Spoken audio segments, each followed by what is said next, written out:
good weekend. And let's jump right into it. So we could see on the monthly here that we are getting a developing +4 bar for the monthly. You can see we're trading a little bit lower now. 65, so we're back inside the month's range. So that's going to kind of take away the +4, but we still have a +4 for January, telling us that momentum players are still in charge of the market, right? And so that's going to make us continue to watch that 48.70 half, the prior month's close, to pay attention. Below that level, the market can get a little bit weak. We're about 100 points above that now, so it's not really necessarily on our list today, but it's definitely a point of contact or a level that you should at least have marked on, your notes or on your charts, just to make it a little bit easier. Set an alert up, do something just so you can monitor that level. But so far this month, we have we continued the one time framing higher, right? So 1, 2, 3, 4, 5 months in a row of one time framing higher. We've since re-entered the previous month's range with that high, or we're close to it, 49.57 quarter. So that's also going to be another level that we want to watch today, that 49.57 quarter. It's the prior month's high. It'll definitely be something to pay attention to. Now, switching over here to the weekly, you can see last week we got this big outside week. We were in a balance for a while, big outside weeks. We got that cessation of one-time framing first, picked up some stops. Market rallied higher here. Let me take a peek at something real quick. Okay. And so far, we're just kind of going to be opening up inside the prior week's range, right? Prior week's high, the all-time high, 49.9775. The close, 49.80 quarter. That's going to be a key level that we want to be paying attention to. And switching over to the daily, you can see we are one time framing higher on the daily, right? And we had a +4 day on Friday, so that's going to make our settle 49.80 quarter very important. We know that if we are below that 49.80 quarter, that the market tends to be a little bit weak, and the longer it tends to stay below there, the better the odds are that we get some momentum traders getting squeezed out or forced liquidation in this point. Now, taking a peek at the profiles is normally what we do next, but since it's Monday, I'd like to go ahead and pull over our COT chart and take a peek at this first. So here's our COT chart, and let me pull over our COT report.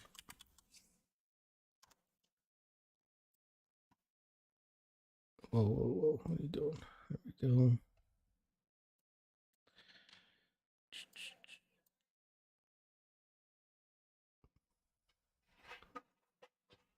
So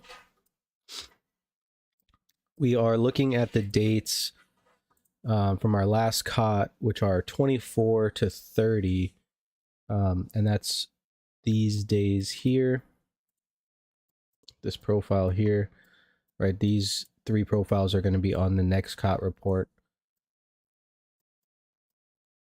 If this thing would just stay still for a second, there we go.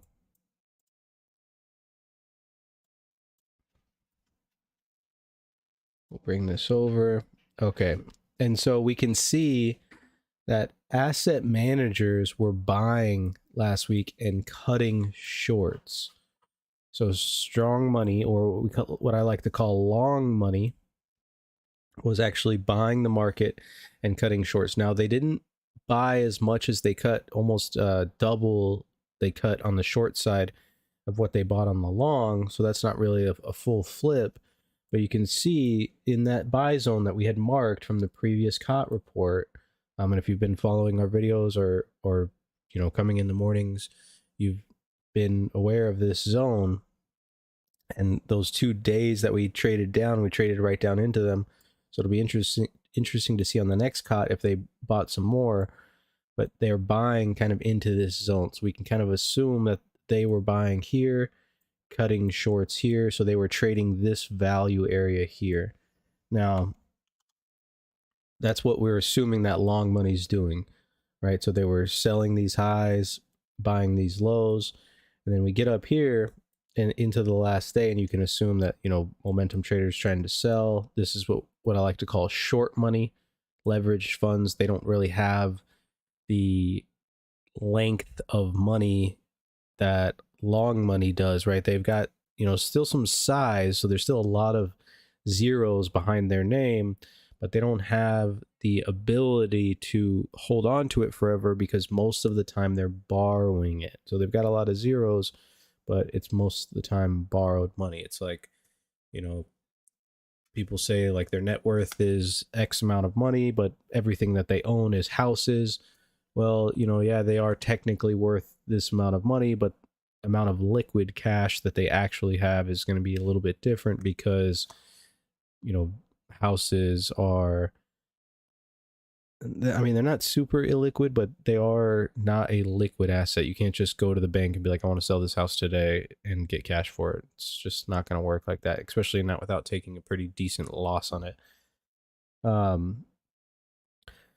But so basically, what we can kind of gather from this COT report is that the same thing's going on. They've still been kind of defending this 4,900 level, or kind of been taking the opportunity to buy in there, and they've been selling as the market trades higher.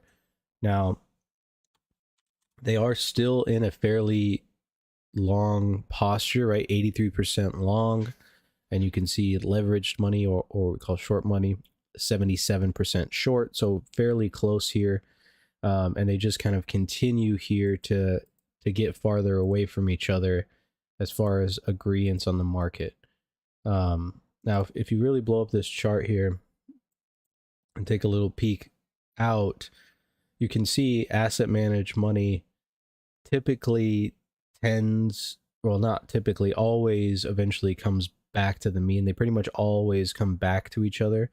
It doesn't really reflect of what the market's going to do, but what we can say here is that this is close to the longest that the asset managers or institutional money has been since the COVID crash, right? COVID crash was at 1.124 long money. Right now we're sitting at about 969, so pretty close. And then on the opposite end, you can see leveraged money negative 429 at I mean, during the COVID crash or after the COVID crash, when all the fucking dumbasses started, excuse my language, started shorting the market, they were negative 417, right? And that caused, you know, gave the momentum here to kind of propel the market up for 2 years straight. And remember, this is stale data, right? This is as of last Tuesday, so it's not really giving us some real hard evidence, but it is definitely something I look at, and I would suggest everyone just kind of looking at, you know, make your own thesis, and then you can compare it to mine. If you see something else when you're doing your analysis, you know, definitely shoot me in the Discord, be like, hey, this is what I'm gathering from it. What do you think? I'm always down to listen to other people's interpretations, right? And if you're not, and you just kind of brush everybody off, you're right, it's gonna be really hard for you to learn going forward. So I'm always down for it. So if you've got any other ideas, definitely let me know. All right, now switching back over to the profiles. Remember, we decided that this is a +4 day here on Friday, right? So we want to stay long if we're above the settle. Well, it looks like it's going to be play number one. We're going to be opening up inside of value, and we're going to be opening up most likely below the settle. Now, as far as news today, we do have some services PMI coming on at 10. We get the FOMC members. They're back, right? They were on that hiatus, the Fed blackout for the last week of January. And then we got our interest rate decision, which was unchanged last week. And then Powell was on 60 Minutes last night, which I didn't get a chance to watch, but I'll have to see if I can catch the Spark Notes. And we get more Feds coming back out this week, and so we'll see what they say, see how they're leaning, see if they're talking about cuts, or see if they're talking about unchanged, and it'll be an interesting week. Now, as far as today goes, we do have a mechanical reference that we left behind on Friday. Very mechanical. That pullback low is kind of be the key here, and something that we definitely want to be paying attention to. That's that 49.5875. And should we get below that, I think that we do get some downside, right? There is a big kind of volume shelf here, and we've got some single prints below sitting right around that 50. So that might be the move. Just try to trade that 58 to 50. A little bit of opportunity there. We'll kind of see. But should, we're kind of getting this 45-degree angle off this low. So if we catch a bid, and remember overnight inventory is 100% net short, we catch a bid that corrects overnight inventory, gets over the settle, we might want to just jump in early and not wait for that break of value area high and retest, and just get long off that settle and look towards that all-time high, right? We're a couple points off of that 5K. That might be where they want to go, and that would be a decent target off that 80 to 5K, little 20-pointer there, kind of setting that up. Now, if we do break this 58, and that's kind of the only upside play I'm really looking for, is a break of the settle, retest hold, and then long towards the high. To the downside, if we break this 58 or 49.5875, and we come down to these single prints and we just fill them right away, well, then we should be looking towards that 40, and so that'll give us that 58 to 40, and that's really kind of the play I'm looking for. To the low, I don't know. We did have a very mechanical low on Friday, right? One tick above it. So we'll kind of see if they go for it, maybe try to clean it up. If you look at the larger distributions here on the side, right, you can see we kind of put in a little bit of a distribution here. That's that volume shelf I'm talking about, around that 56. We've got this kind of weak spot here, so maybe they try to chop us around inside here before looking lower towards that previous week's +4. That's that 49.16 quarter. Another level, like I said, that we need to be watching today is the prior week's high, or prior month's high, which is the 49.57 quarter, which is kind of right where that pullback was at. The pullback was right at 58 quarter. It might have actually been to 57 quarter, but it was basically right there, and it was very mechanical. And people that buy off exacting references typically are not strong traders, so that seems like a level that's likely, if it gets tested, to give way, and that target would be down here towards those single prints. But other than that, let's go ahead and get ready for the day. You guys have a wonderful day. Make sure you're managing risk and sticking to your trade plan, and I will see you guys tomorrow.